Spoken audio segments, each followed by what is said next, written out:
Well, as we've been hearing in the news there, a major pro-Palestinian march will go ahead in London tomorrow on Armistice Day, despite the government's pressure on the police and organisers as well to ban it. More than 70,000 people are expected to take part, but organisers insist the protest won't clash with remembrance services or go past the Cenotaph in central London, Whitehall, just near number 10 Downing Street. Well, police chiefs have cancelled leave, extended overtime and drafted in 1,000 extra officers from across Britain to reinforce the ranks of the Metropolitan Police. Well, joining me to talk about this is Jake Wallis-Simons, the editor of the Jewish Chronicle and author of a brilliant book called Israelophobia. We've spoken before, and it's great to see you again, Jake. So tell us your perspective on this march tomorrow. Do you think it should go ahead? Should it be allowed to go ahead? Should the government or the police, really, it's an operational decision for the Commissioner, Mark Rowley, should he have banned it?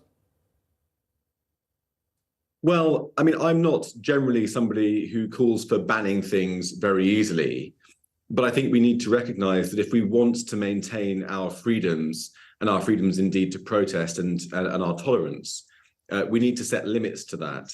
And I think back to after World War II, when we banned in Germany any expression of Nazism. We actually banned 30,000 books.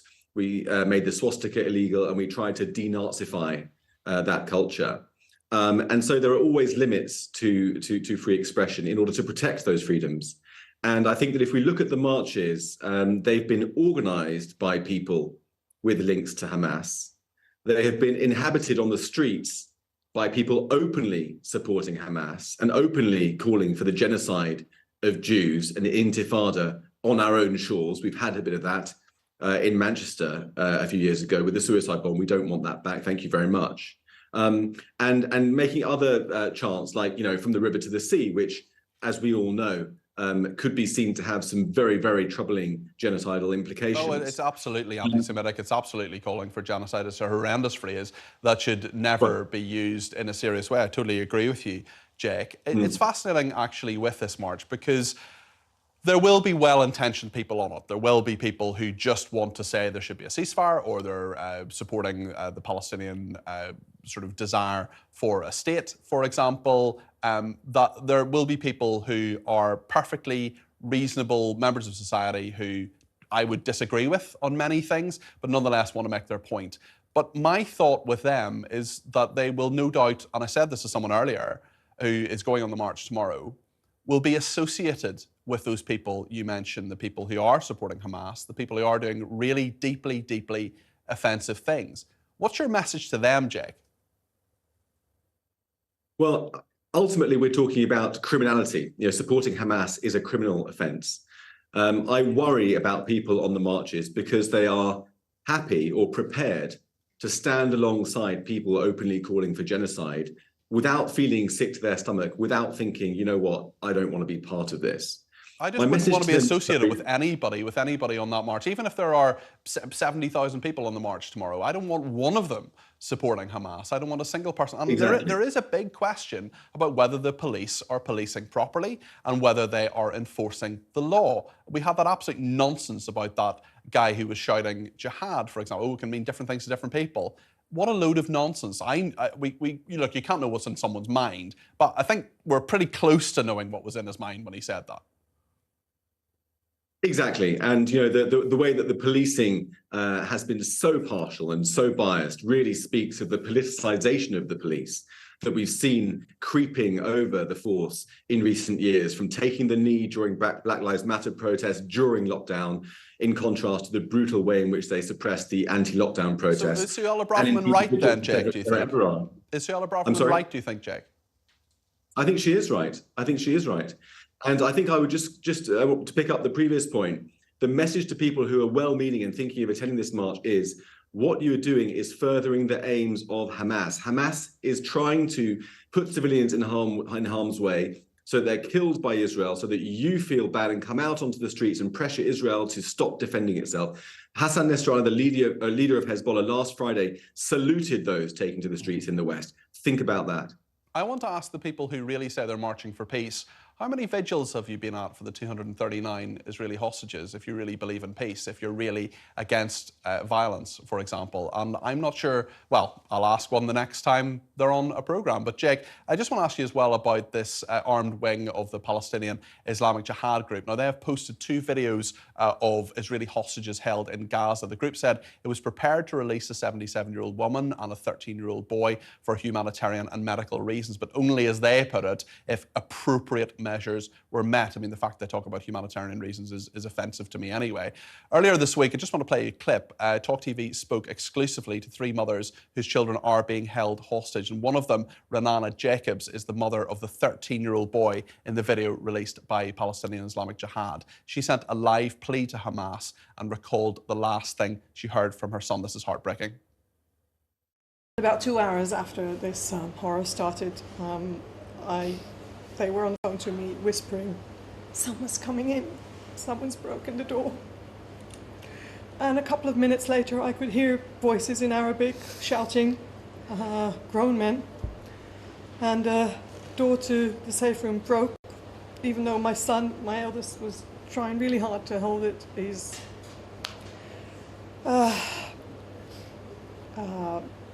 He wasn't strong enough, obviously, though he considers himself a strong lad.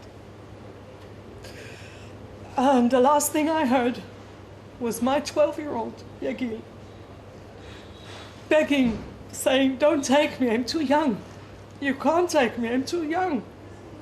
He was repeating it a couple of times, and then the phone hung up and the line went off. And that was the last time I heard of them.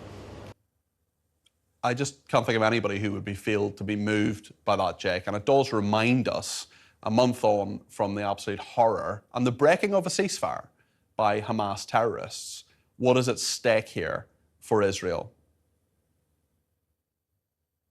Well, what's at stake is the existence of the country, the continued existence of the country. If Hamas continues to exist, then this will happen again and again. And Hamas has stated its intentions to try to mount similar attacks until Israel collapses in its intentions. All Israelis understand that. They understand what they're fighting for and what they're fighting. People are pulling together. Families are all sending their young men, and in many cases young women, to the front lines to fight. And reservists are coming back. They're being called up out of being reservists, as many Israelis are. I know that there is mandatory military service and so on. Just talking about the Israeli Defence Force, we're actually talking to someone, reserve captain in the IDF will be in the studio a little bit later this hour as well. Is the current strategy the right one, do you think, in terms of, I mean, there are, as is always the case in these situations, but let's not shy away from it, there are civilians in Gaza who are having a horrendous time, not to take anything away from the Israeli civilians who are having a horrendous time, but what is happening there is the Israeli military is clearly, civilians are bearing the brunt of this, as they often do. Well, I think for a start, I would say that the way in which Hamas is ramping up the figures of civilian dead must be recognised. We can't trust those figures. We absolutely cannot trust those figures, Jake, can we? Exactly. We can't trust those figures. And not only that, but Hamas is preventing civilians from fleeing, trying to put them in harm's way so that Israel kills them. Israel's in an impossible position when it comes to civilians. Israel must destroy Hamas. There are no ifs, no buts. No civilized nation would put up with a similar threat, turn the other cheek and go back to their daily life, knowing that it could happen again. And the fact that Hamas is using civilians in this ghastly PR campaign, that the useful idiots in the West are swallowing whole and coming out onto the streets, putting pressure on Israel not to defend itself and not to fight the foe that we all share, the foe of jihadism, is absolutely appalling and must be recognised and fought against. We spoke to Lord Robothon a little bit earlier in the programme, Andrew Robothon, who said that people who are on the march, many people on the march in his mind, are useful idiots. Would you agree with that assessment? Yeah, I mean, that's the phrase that I just used. Absolutely right. They are being played by Hamas. They are allowing their common decency for civilian casualties, which we all share, which is virtuous and right. They're allowing it to eclipse their common sense, which is that all war is hell. Even a just and defensive war is hell. It might not matter to the victims in Gaza whether it's just or not, but to us it must matter because the scourge of jihadism that's hit Israel is also pointing at us. Israel is fighting our battle. We've had jihadism here. We know what it's like in Manchester and in London and elsewhere. Israel is fighting for the free world and for democracy. We must stand behind them now and not be dragged in to Hamas's propaganda campaign, which is using civilians to try to win hearts and minds to their evil cause over here in the West. We often talk, I have interviewed a number of times, your brilliant foreign editor, Yotam Confino, who's doing a fantastic job. I just wonder, Jake, if you could, give me your assessment of Netanyahu, of how united his government is at the moment. We've had a junior minister being suspended for saying that Gaza should be nuked, for example, which is a highly irresponsible and ridiculous thing to say. It would also have terrible consequences for the people of Israel with radiation and so on. It's totally impractical, never mind completely wrong. I just wonder, from your perspective, whether you feel, the Israeli people seem to be united, but they're not necessarily united behind their leader. That's right. I think that, obviously a big political crisis was underway before this war started, and maybe it's one of the reasons why this war was started now by Hamas, to exploit those divisions. Netanyahu is really a busted flush. This is the ignominious end to what was formerly a respectable career that's dissolved into factionalism, radicalism, infighting, and incompetence. Allegations of corruption as well. I wonder who is next. Really, where will that political leadership come from? Because this is such a big issue in terms of how do we rebuild Israel? What happens with Gaza? Tell us what your assessment is of where politically things go next for Israel. Well, that's a big question that nobody's really thinking about very much right now because there's a war on. But I think that it's worth noting that a national unity government has been established with Benny Gantz, a very experienced military commander in that, and other figures as well. And after this, Israelis are going to be crying out for stability. They will have had enough of political divisions. They will have had enough of the far right. They've seen what happens when the far right gets into government. They will not repeat that mistake. I can guarantee you that. I think what we're going to be seeing is a sane, moderate and balanced Israeli government after this, so long as Netanyahu can be persuaded to release his grip on power, which remains to be seen. Well, we will see what happens. Jake Wallace-Simons, who is Simons, I should say, who is editor of the Jewish Chronicle, also author of a brilliant book called Israelophobia. Thank you very, very much indeed.